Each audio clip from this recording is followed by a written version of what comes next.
Muy bien. Pues buenos días, ahí mientras dais al clic al aceptar. Em, pues estoy muy contento de poder presentaros a Pablo, que ha estado trabajando con nosotros en el proyecto Dark Energy Survey desde hace algunos años. Pablo es de aquí, de Madrid, si no me equivoco, o sea, sé que hiciste Gallego. la gallego. Ah, vale. Hiciste la carrera aquí en físicas y luego un máster en la Universidad de Chicago y luego la tesis la desarrolló en el prestigioso Institute of Astronomy en Cambridge bajo la dirección de Joseph Satiu, que es una institución en cosmología. Y desde los principios de su carrera ha estado interesado en temas muy punteros en cuanto a análisis e inferencia de parámetros en los modelos cosmológicos y ha sido el autor principal de algunos artículos realmente muy interesantes y muy citados respecto a la interpretación estadística de la inferencia y cosmología, ¿no? Ahora mismo está haciendo un postdoc en UCL, en University College of London, y trabajando todavía en DES, y también yo creo que parte de este trabajo lo vas a llevar a LSST, ¿no? Que es un poco la siguiente Ujú. generación de proyectos en cosmología, uno de los proyectos más importantes, y liderando precisamente un trabajo en este área de interpretación estadística, que creo que es lo que nos vas a contar hoy, ¿no? Ujú. Pues nada, Pablo, adelante y gracias por prestarte a darnos la charla. Vale, pues muchas gracias. Nada, y, y bueno, aclarar que soy gallego, lo único que tengo de madrileño es que soy de Atleti, pero por lo demás. Yo creo que era eso que me llevó a engañar. Y bueno, es la primera vez que doy un seminario en castellano, curiosamente, o sea que se me hace extraño dar un seminario en castellano. Me he dejado términos como likelihood for inference en inglés por no saber cómo traducirlos, pero he intentado en la medida de lo posible traducir las diapositivas. Sí, este es trabajo, como mencionó Nacho, con gente principalmente en UCL. No había algún colaborador más que no entró aquí. Y que tenemos muchas ganas de aplicar tanto a DES como a LST, DES y al futuro de la cosmología, e incluso fuera de la cosmología, como intentaré explicar. Entonces, ¿cómo pasa ya por el tío? Empezamos bien. Ahí. La charla la he estructurado de esta forma, o sea que voy a empezar hablando como este nuevo método, lo llamamos likelihood free. Voy a llamar al método tradicional de hacer inferencia en cosmología likelihood full inference. Entonces voy a empezar explicando eso. Tengo entendido que no todos en la audiencia son cosmólogos, así que para, digamos, aclarar, para poder explicar bien las novedades de este nuevo método, pues quiero aclarar cómo es el método tradicional. Y luego introduciré el método y voy a hablar de dos aplicaciones. Una, entre comillas, sencilla, que es calcular la masa del grupo local de galaxias, y una menos sencilla, que es intentar hacer cosmología con DES. Ambas están en progreso y, como digo, tenemos muchas ganas de ver a dónde nos llevan. Entonces voy a empezar con el método, digamos, tradicional, al que, como digo, voy a llamar likelihood full, y voy a aprovechar eso para, digamos, explicar un poco cuál es el principal problema de la cosmología. Que, digamos, tenemos un modelo, lambda CDM, que tiene 6 parámetros y tiene 6 parámetros para describir toda la expansión del universo desde el Big Bang hasta hoy, incluyendo tanto, digamos, el fondo, la gran escala, como las perturbaciones, las fluctuaciones, que es cuando realmente lo piensas 6 parámetros solo para describir toda la complejidad de esa física es realmente tremendo.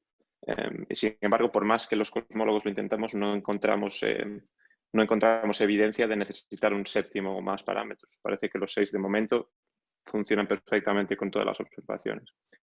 Entonces, esos 6 parámetros son 2 para inflación, es decir, de condiciones iniciales, básicamente. 2 que son las densidades de materia y de bariones, y a través de ahí puedes estimar la densidad de energía oscura también.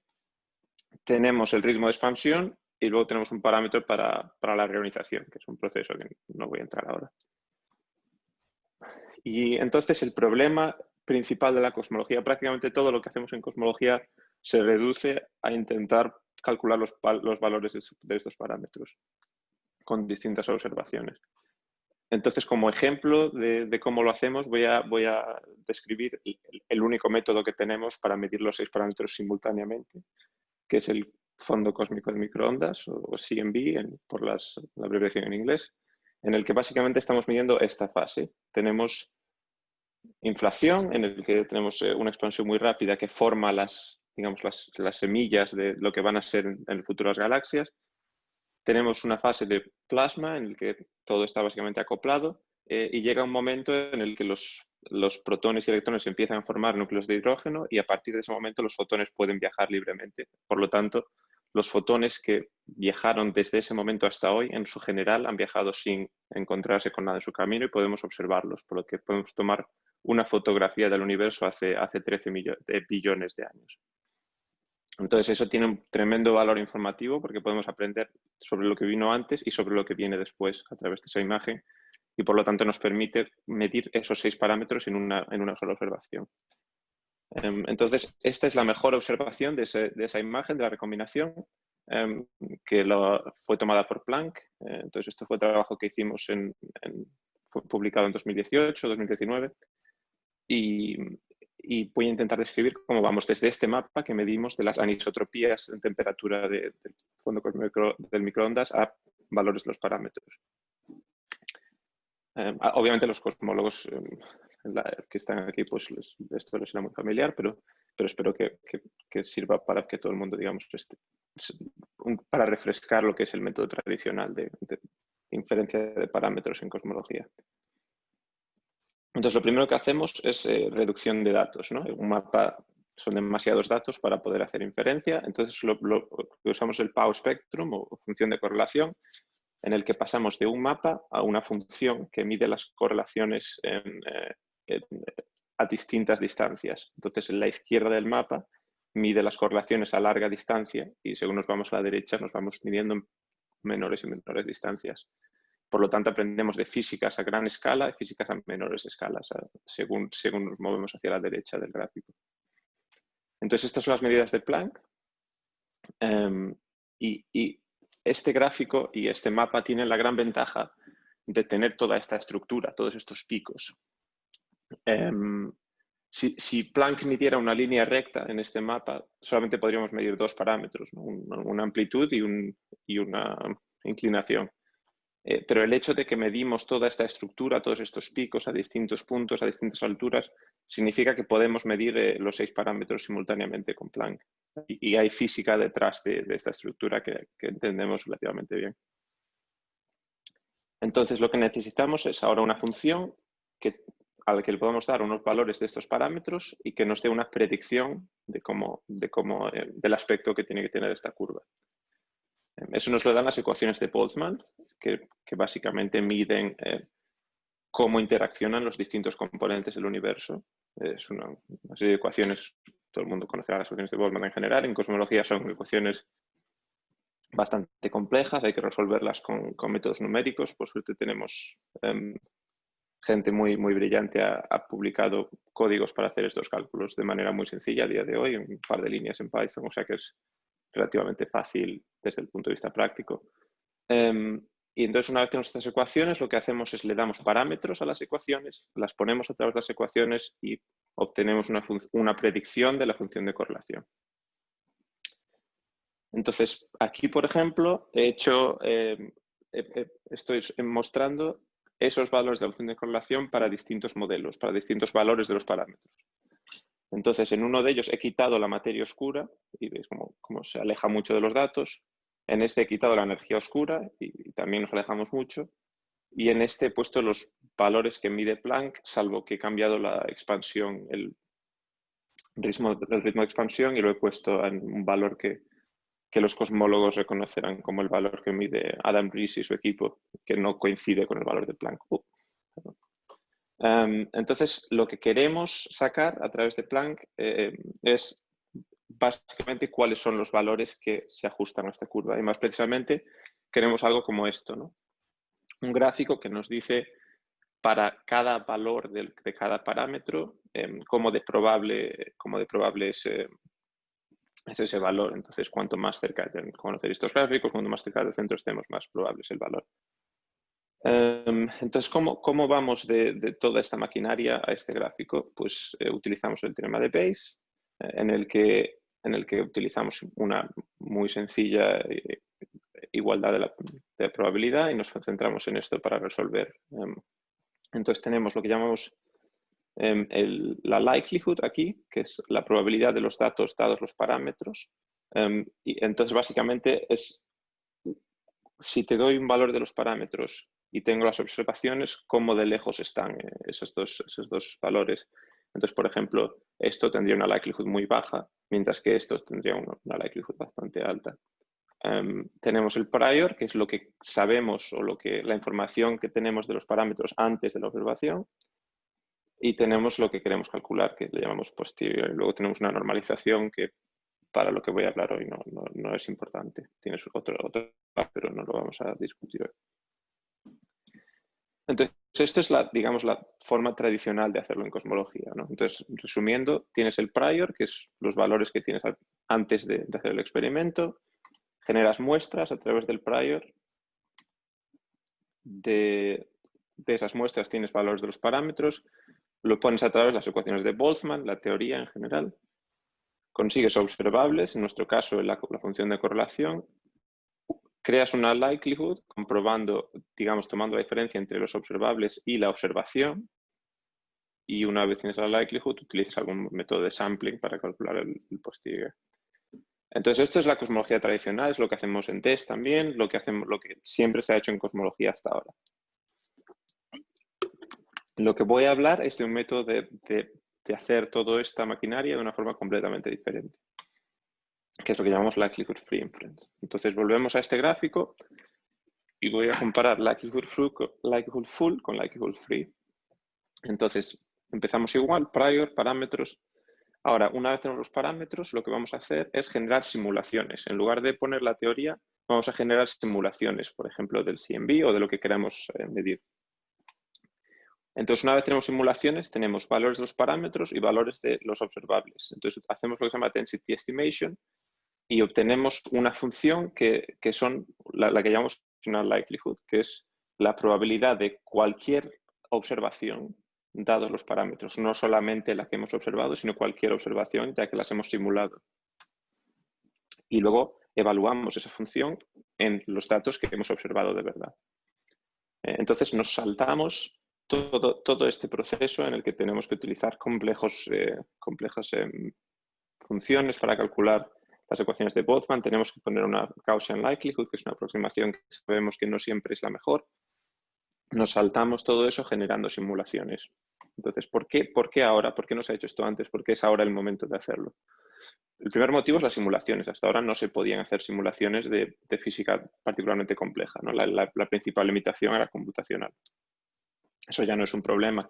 TESS, por ejemplo, aunque no estamos utilizando la likelihood free, necesitamos miles de simulaciones para calcular la matriz de covarianza y demás. Entonces ya estamos generando un montón de simulaciones que las estamos utilizando para otras cosas, pero la maquinaria está ahí y la tenemos. La otra ventaja es un método llamado Adaptive Sampling, que básicamente nos diría qué valores de los parámetros tenemos que elegir para hacer la siguiente simulación. Es un paper bastante reciente y básicamente reduce en órdenes de magnitud la cantidad de simulaciones necesarias para hacer todo este proceso. Y el otro método la otra ventaja es que density estimation, es decir, cosas que tradicionalmente se hacían con kernel density estimation o Gaussian mixture models, cosas bastante sencillas. Ahora existen métodos basados en machine learning y demás que permiten hacer cosas espectaculares a muy altas dimensiones y a un coste relativamente bajo. Entonces nos permite escalar este método a problemas tan complejos como los de TESS o Planck. Entonces yo personalmente creo que esto es el futuro de la cosmología. Creo que es a donde debería en principio ir el campo de la cosmología, porque como voy a intentar comunicar y transmitir, hay muchas aproximaciones que van en el método tradicional que podemos evitar gracias a que las simulaciones podemos introducir física más compleja que no siempre puedes capturar con ecuaciones y con modelos analíticos. Entonces, voy a intentar convenceros de que esta es la mejor forma de hacerlo en el futuro. Entonces, primero voy a demostrar el método para hacerlo más claro con un problema relativamente sencillo que encontramos cuando estábamos explorando este método, que es el cálculo de la masa del grupo local. Pongo sencillo entre comillas porque es un problema que existe desde los años 50 que todavía no está particularmente resuelto, o sea que de sencillo realmente no tiene nada, pero desde el punto de vista estadístico sí que es perfecto para mostrar este método con relativa simplicidad. Entonces, queremos calcular la masa del grupo local. El grupo local es básicamente un grupo de aproximadamente 50 galaxias. Todas ellas están dentro del mismo campo gravitacional, están gravitacionalmente unidas. Incluye nuestra propia galaxia, de ahí el nombre grupo local. Por lo tanto, realmente estamos midiendo nuestra propia masa del grupo al que pertenecemos. Por lo tanto, más allá de otros problemas que pueden resultar interesantes, es interesante en sí mismo porque estamos viendo propiedades de donde vivimos realmente. Las tres principales galaxias son la nuestra, la Vía Láctea, Andrómeda y la galaxia triangular M33. Entonces, el método tradicional sería pues eso, intentar calcular la likelihood, que tendría como parámetro la masa, y los datos que tenemos para calcular la masa en este caso son las posiciones y las velocidades, tanto radiales como tangenciales. Desde aquí en adelante vamos a hacer la aproximación, lo describiré más en más detalle, vamos a hacer la aproximación de que todo el grupo local, la masa del grupo local, la contienen la Vía Láctea y M31. Y sabemos que no es mala aproximación porque el resto son galaxias mucho más pequeñas, por lo tanto nos daría un valor que bastante cercano a la realidad. Por lo tanto, y aquí viene la sencillez del problema, tenemos un parámetro que queremos calcular, la masa, y tres opciones, la distancia entre las dos, la velocidad radial, es decir, una contra otra de las galaxias, y la velocidad tangencial. Y tenemos medidas de eso para M31, por lo tanto tenemos buenas observaciones. Entonces, el método tradicional se llama Timing Argument. Se origina en los 50 y es una serie de aproximaciones que son aproximaciones muy bien fundadas y inteligentes, pero que en mi opinión se han quedado quizá algo atrasadas, estando en el momento en que estamos. Entonces, la idea es que aproximamos las masas como la suma de las dos, como ya dije. Aproximamos a ambas galaxias como masas puntuales. Sabemos, obviamente, que eso no es así. Hay un halo de materia oscura, además de toda la estructura de las estrellas. Asumimos que ambas galaxias están aisladas, es decir, digamos, aproximamos que no hay otros campos gravitacionales, a pesar de que, una vez más, sabemos que ese no es el caso. Y luego intentamos integrar la ecuación del movimiento desde el Big Bang hasta hoy, una vez más con muchas aproximaciones.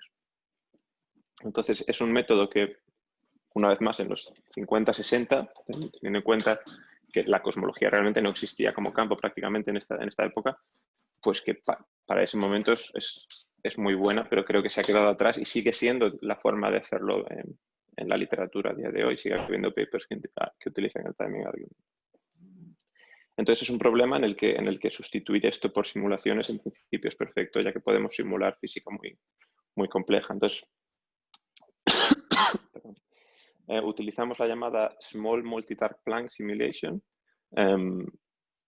que no tenemos que aproximar masas puntuales, no tenemos que eliminar campos gravitacionales externos. Podemos simular todas estas cosas a gran precisión. Y lo que vamos a hacer es, una vez tenemos la simulación, vamos a extraer pares de galaxias que son relativamente similares al par de galaxias que nos interesa, es decir, Andrómeda y la Vía Láctea. Podemos extraer aproximadamente 2 millones de pares de la simulación, por lo tanto tenemos un montón de mini simulaciones, digamos. Y entonces el método creo que esta slide lo demuestra muy bien la sencillez del método. Entonces tenemos nuestras simulaciones, nuestros pares de galaxias que hemos extraído, y tenemos masa, distancia, velocidad radial y velocidad tangencial. Lo que nos interesa es la masa. Añadimos el error de la observación, es decir, cada punto lo movemos digamos, aleatoriamente según el error de la observación, con lo que ya hemos incluido los errores observacionales. Pasamos de esto a una función que sea básicamente una función de los 4 parámetros, utilizando algún tipo de density estimation. Entonces pasamos de un histograma a una función que podemos, básicamente es una interpolación, es una forma compleja de referirse a una interpolación. Y ahora evaluamos esa interpolación en los valores que hemos observado de los 3 parámetros, la distancia, la velocidad radial, la velocidad tangencial. Y utilizamos eso para extraer la masa. Entonces el método es tremendamente sencillo cuando lo ves así. Y ya tenemos una likelihood, básicamente. Entonces, hay que decir que likelihood free es un nombre, a mí no me gusta nada, porque en realidad sí que estamos sacando una likelihood, pero no la estamos escribiendo a mano, sino que la estamos aprendiendo de simulaciones. A mí es un nombre que no me gusta demasiado, pero está bastante aceptado en la literatura, o sea que en principio parece que no se va a ninguna parte. Pero necesitamos un prior, entonces en este trabajo que estamos haciendo decidimos utilizar la que se llama Preschechter prior, que tiene una formulación física, es básicamente el número de objetos con masa entre una masa y un diferencial de masa, y que es básicamente un prior logarítmico en la masa. Está aquí el rojo y el amarillo. Entonces, volvemos ahora que tenemos el likelihood que hemos aprendido de simulaciones y el prior que acabamos de poner, lo volvemos a meter en esta maquinaria y sacamos el posterior. Y este es el resultado. El paper está todavía en proceso, pero bastante cerca de ser terminado. Este es el mejor valor del timing argument y esto es lo que sacamos, por lo tanto son consistentes, que es bueno. Pero sabemos que esta es una forma que se salta todas esas aproximaciones. No tenemos que aproximar todas esas cosas que estábamos aproximando y por lo tanto es la forma, digamos, más correcta de hacerlo y es sin duda el mejor valor para calcular la masa del grupo local. Y creo que sí. Ahora os enseño una cosa. Entonces, eso, no necesitamos las aproximaciones. Podemos, de hecho, incluir errores y correlaciones en las observaciones que no se pueden incluir de otra manera, ya que incluir los errores es muy sencillo. Por lo tanto, podemos también en el ámbito observacional ir más lejos en lo que se refiere a modelos de errores más complejos. Es enormemente simple, hay un código público para hacerlo y nos da el mejor cálculo de la masa local. Entonces, no sé si esto va a funcionar. ¿Se puede ver esto? ¿Podéis ver? ¿Alguien que me pueda? Sí, ahora mismo estoy viendo el notebook. Genial. Entonces este es el notebook con el que, para demostrar la sencillez del problema, todo lo que hacemos es cargar los datos. Quería poner comentarios, no me ha dado tiempo. Añadir los errores, lo ponemos a través de este código llamado Delphi y ya sacamos el resultado. Es literalmente 15 células de código.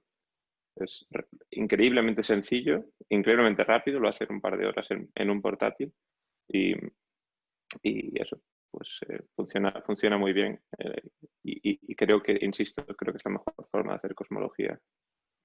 Entonces, una vez hecho este ejemplo relativamente simple, vamos a la aplicación algo más compleja, que es intentar sacar cosmología con DES. Entonces, este problema era simple básicamente porque teníamos 3 observaciones y un parámetro que nos interesaba. Entonces, desde el punto de vista estadístico, es prácticamente trivial. En DES tenemos, después de hacer compresión de datos, normalmente unos 400 observaciones a través de funciones de correlación y unos 20, no me acuerdo cuántos son ahora, 26, 27 parámetros, cada vez lo seguimos cambiando, que queremos calcular. Entonces el problema es bastante más complicado, pero se puede aplicar el mismo método. Entonces voy a digamos, resumir Dark Energy Survey para los que no lo conozcan. Probablemente hay un par de diapositivas aquí en las que Nacho me podría corregir mucho, pero bueno. De hecho, este gráfico, si no me equivoco, lo mando Nacho por Slack, porque me gustó. Básicamente, DES ha estado explorando el cielo durante entre 5 y 6 años en el visible infrarrojo y a través de las observaciones de galaxias de DES vamos a producir cosmología a través de 4 métodos distintos: weak lensing, clustering de galaxias, supernovas y cuentas de clusters. Entonces me voy a centrar en weak lensing porque es, digamos, se podría decir que es el método principal de DES para sacar cosmología. o al menos es el método en el que DES sin duda es la mejor observación que existe. Entonces ya hemos publicado las observaciones del primero de los 5 años. Estamos ahora trabajando duro en los primeros 3 años y después llegará la release final con los 5 años, en el que esperamos que Likelihood Free sea una de las principales novedades.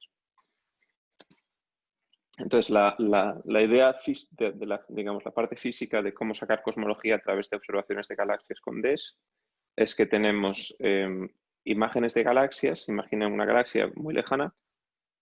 Si hay mucha materia entre nosotros y la galaxia, la imagen de esa galaxia es distorsionada por toda la materia que está entre nosotros y la galaxia, que actúa como una lente, básicamente. De ahí el nombre lensing. Entonces podemos imaginar que las galaxias, su forma aparece distorsionada, la vemos distorsionada comparado con lo que realmente es. El problema es que en lo que a nosotros nos interesa es distorsión por la materia oscura que está entre nosotros y la galaxia. Entonces eso genera una distorsión entre el 0,1 y el 1% para cada galaxia. Teniendo en cuenta que las galaxias no son esferas, son ya de por sí elípticas, no puedes individualmente detectar si una galaxia ha sido distorsionada o no. Entonces lo que hacemos es buscar correlaciones en las formas de las galaxias. Si vemos varias galaxias que están, digamos, alineadas en la misma dirección, eso nos da una idea de que probablemente haya bastante materia oscura ahí.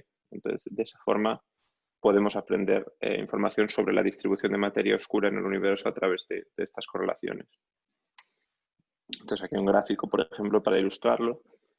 Si una imagen sin materia oscura, sin este lensing, fuera así y hubiera un montón de materia oscura entre medias, pues distorsionaría las galaxias de forma coherente. Entonces, aunque no podríamos detectar el lensing de una galaxia individual, podríamos utilizar las correlaciones entre estas galaxias para extraer información de la materia oscura entre medias. Entonces, aquí he hecho un intento de resumir cómo hacemos cosmología de la forma tradicional, lo que estaba llamando Likelihood Full con DES. Insisto, aquí hay gente en este seminario, en este grupo, que sobre todo la parte derecha de esta diapositiva ha hecho un trabajo tremendo, o sea que sabrá mucho más de lo que yo pueda decir. Pero la idea es eso: tomamos formas de galaxias, extraemos una función de correlación, al mismo tiempo extraemos galaxy redshifts a través de la fotometría y de un montón de dificultades en las que no voy a entrar. Ahí sacamos una distribución, lo que llamamos photoset, que es básicamente una distribución del redshift de galaxias, de cuántas galaxias tenemos a cada redshift. Utilizamos eso más CAM o una teoría, como las que decía antes, las ecuaciones de Boltzmann, básicamente, para predecir cómo debería ser la función de correlación, y de ahí, comparando los datos con la teoría, pues sacamos el likelihood. Entra también, que no se habla siempre, una serie de aproximaciones en las que, por ejemplo, intrinsic alignments es el hecho de que, como estamos buscando correlaciones en las imágenes de galaxias, si varias de estas galaxias están realmente físicamente cerca de la otra, es muy probablemente que su forma está correlacionada, pero no por una distorsión, sino porque realmente están atrayéndose una a otra. Entonces, ese es un efecto que podrías confundir con lensing, pero en realidad no es lensing y que tenemos que corregir. Y luego la física de bariones y demás, hay una serie de aproximaciones que tenemos que hacer y básicamente buscamos aproximaciones funcionales para esto. Y como podéis imaginar, el likelihood free nos permitiría hacer esto de forma mucho más avanzadas. Entonces, lo que estamos intentando hacer es mantenemos esta parte, es decir, sacamos una función de correlación de las formas de galaxias, pero en lugar de hacer toda esta complejidad, lo que hacemos es una acción muy grande. Estamos utilizando un código llamado PKD Graph, es básicamente una simulación con millones de partículas.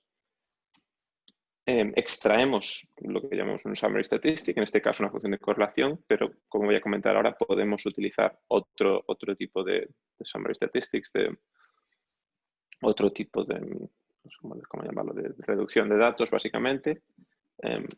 De ahí sacamos el conditional likelihood con un density estimate y comparamos con los datos. Entonces, comparamos, digamos, la complejidad de esta diapositiva con esta y en principio pues el método parece mucho más sencillo. Obviamente hay muchas complejidades que entran aquí y es computacionalmente más caro hacer todo esto, pero nos permite, digamos, introducir aproximaciones e introducir muchos cálculos, digamos, no triviales de forma completamente distinta, que en algunos casos será mejor, en algunos peor, pero al menos nos da otra visión de las cosas que podemos estar haciendo bien o mal.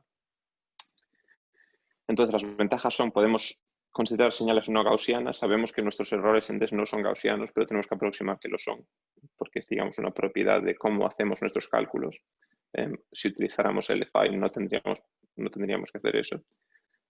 Podemos modelar estos efectos sistemáticos de una forma totalmente distinta y en principio, en muchos casos, mejor, porque, por ejemplo, Intrinsic Alignments los calibramos con simulaciones ya de por sí. Entonces, si pudiéramos directamente introducir simulaciones, nos daría mucho más poder en principio. Y podemos ir más allá de la función de correlación. Por ejemplo, uno de los proyectos que tenemos es, a través de este proceso, lo que puedes hacer es sacar un mapa de la materia oscura entre nosotros y las galaxias. Uno de los intentos que queremos hacer es contar cuántos picos de materia oscura hay en estos mapas y compararlos con lo que obtenemos de simulaciones. Entonces nos permitiría hacer cosmología de forma totalmente distinta y posiblemente obtener resultados novedosos y que pueden ser muy, muy interesantes. Y ya estamos obteniendo resultados preliminares. De momento con Survey Verification con Data, es decir, los datos antes de Year One, básicamente porque es una base de datos más pequeña, entonces para probar las cosas es perfecta. Pero ya estamos sacando datos. Es un grupo totalmente nuevo, por lo tanto hay mucho margen para unirse para aquellos que están dentro de este seminario. Pero eso, ya estamos sacando cosas y es muy prometedor. Y ya prácticamente terminado, quería comentar, porque Nacho me comentó que mucha gente aquí trabaja en física de partículas que está explorando en los últimos días y ya este método también se está utilizando en física de partículas. Todavía relativamente poco y yo personalmente sé muy poco de partículas, por lo tanto no sé hasta qué punto estos papers tienen publicidad o se habla de ellos, pero el método ya se está utilizando y insisto, es muy sencillo y si a alguien le interesa aplicar algo de esto a los problemas que estén intentando resolver, yo estaré encantado de hablar con ellos y de intentar ayudarles. Entonces ya con esto termino. Creo que básicamente estoy sobre los 40 minutos. Un poco pronto, pero bueno.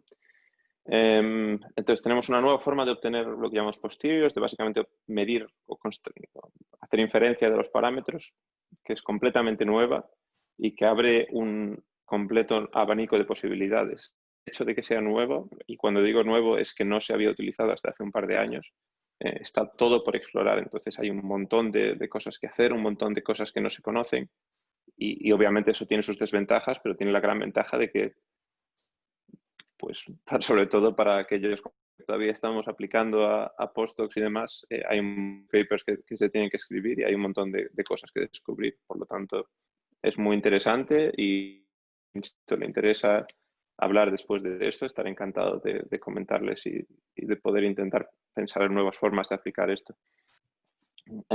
Ya estamos aplicándolo a TESS Year 3, es decir, la segunda serie de resultados de TESS, pero también estamos ya trabajando en Year 5 y nos gustaría que LFI fuera una de las principales novedades del data release último de TESS. Creo, y muchos creemos, que es la mejor forma de hacer cosmología con lo que viene, es decir, TESS, LSST, PAU, Euclid, todas estas cosas. Creo que muchas de las limitaciones que tenemos ahora son en las aproximaciones que hacemos y creo que esto nos da mucha más libertad para explorar y para añadir complejidad. Insisto, se está utilizando en partículas, se está utilizando en otros campos, o sea que si a alguien le interesa, pues por contacto y podemos intentar hablar. Y con eso lo dejo, con este dibujo gracioso. Muchas gracias por escuchar y atenderé preguntas. Gracias. Vale, muchas gracias, Pablo, y gracias por condensar tantísima información, incluyendo de introducción, y eso es muy bien. Bueno, los demás que no son del campo lo podrán decir. Y también gracias por la oferta, en caso de que haya gente de... A ver si a lo mejor te has mojado demasiado, ¿no? En caso de que haya gente que quiera profundizar en este área de física de partículas. Un segundo, estoy abriendo la ventana. Aquí. Sí. Bueno, mientras tanto, ¿tenéis alguno? Yo tengo una cosa aquí. Abro primero el turno de preguntas a quien quiera iniciarlo. Yo soy Pablo y abro el micro para dar unos aplausos porque esto queda todo muy parco, todo tan... gracias por la charla, solo quería eso. Está muy bien. Muy bien. Es cierto que en física de partículas se utilizan otros flavors de high likelihood y demás. Y aunque es cierto que, por ejemplo, en el HC se utilizan métodos frecuentes, también se ha utilizado likelihood bayesianos. Métodos similares a lo que comentas de los papers que has hecho, bueno, por supuesto, los conocemos al grupo de IFAE, Federico, y por supuesto es muy solvente, pero el otro que has mencionado, Kyle Planner, es un chaval, que cuando lo conocí un chaval, en LED y ha trabajado mucho siempre en temas estadísticos, en física de partículas. A los que tú no los conocías mucho, digo que sí, que ambos papers que citas la gente es solvente y estos métodos desde luego son muy interesantes en física de partículas. Y en Dark Matter que digamos los métodos estadísticos no están tan evolucionados como en el HC, por ejemplo, para la búsqueda del Higgs sí que fue crucial métodos de profiling con likelihoods y demás, pero en Dark Matter también se están incorporando estos métodos. Y bueno, seguro que es interesante en el futuro mirar todo lo que estás haciendo, lo que estáis haciendo y incorporar estas técnicas. No era una pregunta, era solo un comentario general para que veas que al menos a mí me ha despertado mucho interés. Así que gracias por Gracias. ¿Algún otro comentario o pregunta? Hola. Hola, Jacobo. Hola, José Jacobo. Pablo, muchas gracias por el seminario.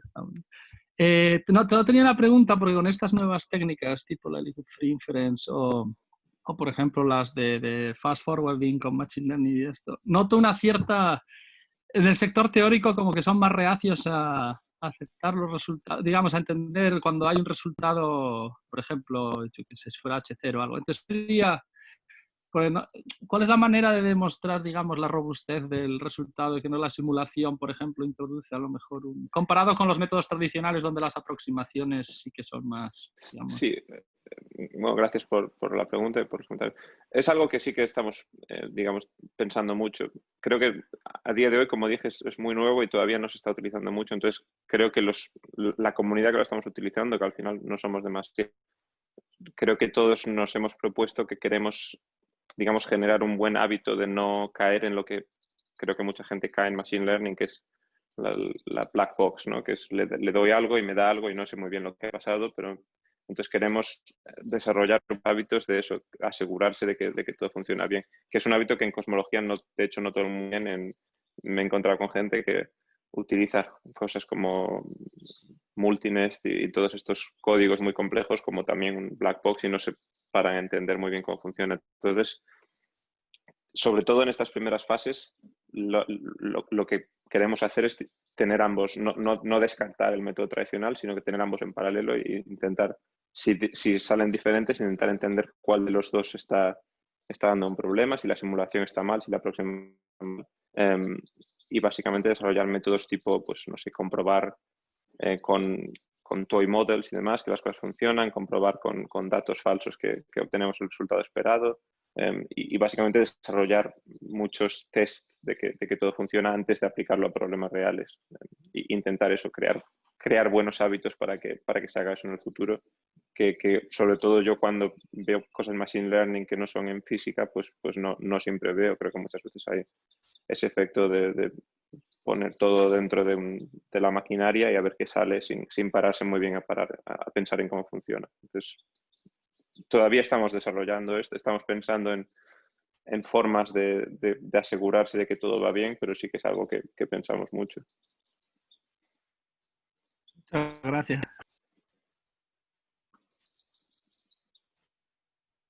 ¿Alguna otra pregunta o comentario? Sí, hola Pablo. Hola Martín. ¿Qué hay? ¿Qué tal? Tengo una pregunta un poco tonta, pero para Year 5 o Year 6, ¿sabéis ya un poco qué simulaciones se usarían hablo dentro de DES para poder comparar? Para Year 3 estamos usando esta que se llama PKD Graph, que la desarrolló el grupo de Zurich, que también está en DES. Entonces, básicamente es por eso, por tener el grupo que la desarrolló también dentro de... Ajá. Pero de momento es Year 3. O sea que para Year 5 todavía no. Tenemos, para ti que estás en DES, tenemos un Slack y demás, si te interesa informar, o sea, meterte y contribuir. Siempre estamos buscando gente. Y todavía estamos todavía decidiendo cosas relativamente básicas. O sea que si tuvieras ideas y demás, todo es bienvenido. Pero de momento estamos usando este PKD Graph básicamente por la ventaja de tener al grupo que la desarrolló dentro de DS y por lo tanto tener la flexibilidad de que si queremos añadir algo, pues podemos hablar con ellos y pedírselo. Gracias.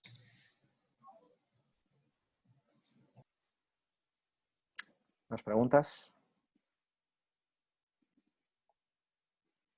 Yo tenía una y, bueno, hablando, bueno, como yo trabajo en cosmología, pero yo creo que a este alto nivel, digamos, no suelo trabajar más que conocer un poco cómo son los métodos. Entonces tenía una pregunta de cómo funciona un poco comparando el likelihood free y likelihood full, estas dos metodologías. Si hubiera que hacer una actualización del likelihood, por alguna razón me parece que es más cómodo hacerlo desde el punto de vista analítico que en el caso de las simulaciones, si resulta que hay algo o que te has equivocado o que quieres, digamos, que mejorar a un nuevo modelo o aproximación o lo que sea, parece que tienes que correr de nuevo 1000 simulaciones y parece mucho más caro, ¿no?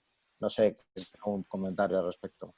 No, eso es básicamente el talón de Aquiles, que en principio tienes que intentar incluir desde el principio la física más compleja que vayas a intentar calcular, pero si a última hora decides añadir algo, sí que no hay otra forma que volver a correr simulaciones, que es computacionalmente caro. Entonces, en ese sentido sí que es verdad que no, en principio no hay forma de hacerlo de otra manera. Al mismo tiempo, por ejemplo, en DES nos dimos cuenta, trabajando con el grupo que busca tensiones a otros modelos y demás, nos dimos cuenta de que básicamente cuando calculamos los datos tenemos una matriz de covarianza de 400 por 400 de todos los que ha sido calibrada en simulaciones y esas simulaciones son en Lambda-CDM también. Entonces, realmente no sabemos hasta qué punto podemos usar esa matriz de covarianza en modelos muy complejos. Entonces, nos dimos cuenta una vez empezamos a hacerlo de que teníamos que... Ambos métodos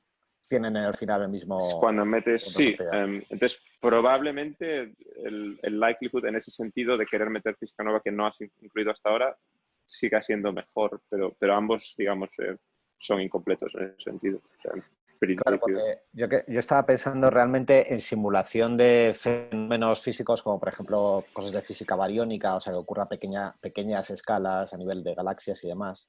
Pero ahora que lo dices, sí, también estoy pensando, o sea, se me ocurre que también desde el punto de vista de cosmología un poco más exótica o no estándar, me preguntaba cuál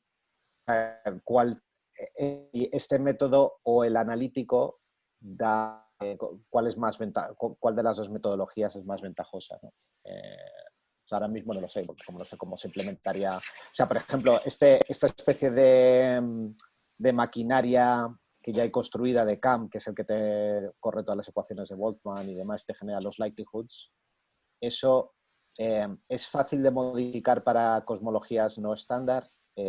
Claro, depende de cómo de no estándar estemos hablando, ¿no? CAM en sí es facilísimo porque al final es eso, un código que le pones las ecuaciones y las resuelve. Pero el problema es eso, en que, por ejemplo, en los datos también hacemos aproximaciones de que no tenemos un modelo que sea una locura, básicamente. en cómo se calcula, cómo calibramos, cómo hacemos los scale cuts, todo este tipo de cosas. Todos ellos tienen en sí aproximaciones de que el modelo es relativamente parecido a lo que conocemos. Entonces, en sí CAM es muy fácil, pero es la parte de eso, los datos y las aproximaciones y demás, que en principio habría que rehacerlo todo para si quisieras introducir una física muy compleja. O sea, me refiero a que si quieres cambiar la relatividad general por otra cosa, eso es... Habría que.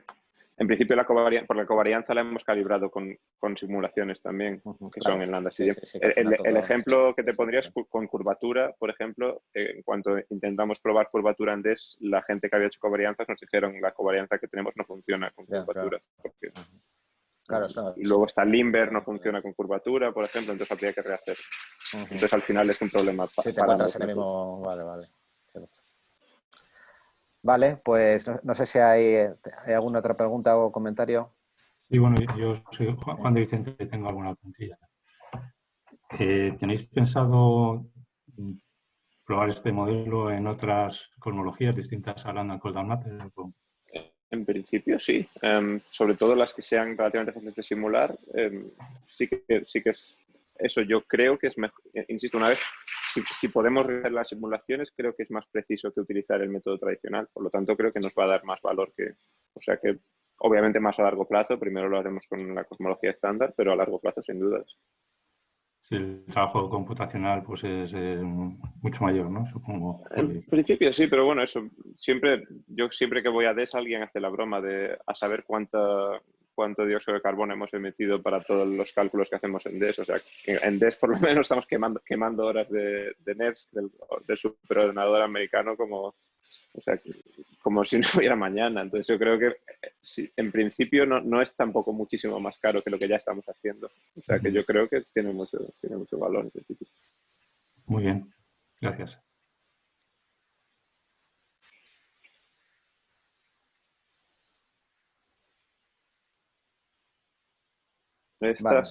Vale, sí, ahora. Vale, pues no veo más preguntas. Yo sí, Martín, si hay tiempo, tengo una última pregunta. Adelante. ¿Cómo se tiene en cuenta el efecto? Bueno, yo he estado trabajando con sistemáticos observacionales, con observing conditions y tal. ¿Cómo se tendría en cuenta, cómo se incluiría esto en toda la metodología que nos has explicado? ¿Qué tipo de sistema? O sea, hay tantos sistemáticos que... Ya. O sea, yo en particular he trabajado sobre todo con eso, observing conditions y... Sí, contaminación a nivel de... A ver, en principio este lado del cálculo es igual en ambos, en el sentido de que tenemos que de alguna forma sacar unos datos que comparar con lo que sacamos de la simulación, y ahí siempre va a haber cosas que es más, supongo, lo que te refieres tú de observing conditions y ese tipo de cosas que en principio va a haber que simular. Hombre, quizás se pueda aplicar este tipo de técnicas también a este lado del cálculo. Eso yo todavía no. La verdad es que yo, igual que Nacho decía que él está alejado de este lado de la cosmología, yo estoy bastante alejado del lado del que tú te refieres. O sea que sin duda lo podríamos hablar y quizás se pueda aplicar algún tipo de este método. Pero en principio eso, sigues teniendo que sacar summary statistics y algún tipo de función de correlación de las observaciones para luego comparar con lo que sacas de la simulación. O sea que eso sigue siendo prácticamente igual, me imagino. Sí, como lo entiendo, yo creo que el trabajo que ha desarrollado Martín, entonces, esencialmente encuentra unos pesos o una corrección o una modulación que tienes que hacer a los datos previamente a incorporarlos al... Sí, o sea que lo seguiríamos necesitando. Sí. Sí, no, pero también estaba pensando ahora, uno de los... a la hora de medir el impacto de nuestra corrección. O sea, nosotros modulamos los datos, corregimos los datos con una serie de pesos y tal, y luego por lo que estamos haciendo ahora es ver cuál es el impacto, usando unas simulaciones mucho menos sofisticadas, estamos viendo el impacto de nuestra corrección a lo que recuperamos. Y era un poco eso por la línea que va mi pregunta, si se podría tener en cuenta esos sesgos que podemos incluir por la metodología que seguimos de corrección en todo esto. Sí, pero a lo mejor es... Pues quizá a largo plazo se podrían, digamos, mezclar ambos lados de la slide esta y hacerlo, digamos, en paralelo, el utilizar las simulaciones para ambas cosas. Quizás sea algo que podamos hablar. Gracias. ¿Alguna otra cosa?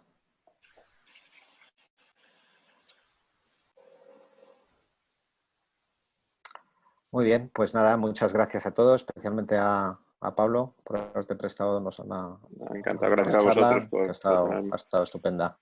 Y bueno, la charla ha sido aprobada, así que la pondremos a disposición. Bueno, para que lo podáis, si queréis volver a echarle un vistazo y para que lo vea la gente que no ha podido venir. O sea, ¿alguna cosa más, María, que querías comentar o algo? No, solamente dar las gracias de nuevo a Pablo por la charla, que está estupenda. Yo no tenía preguntas, pero está estupenda la charla. Muchas gracias. Insisto, gracias a vosotros por la invitación, ha sido un gusto.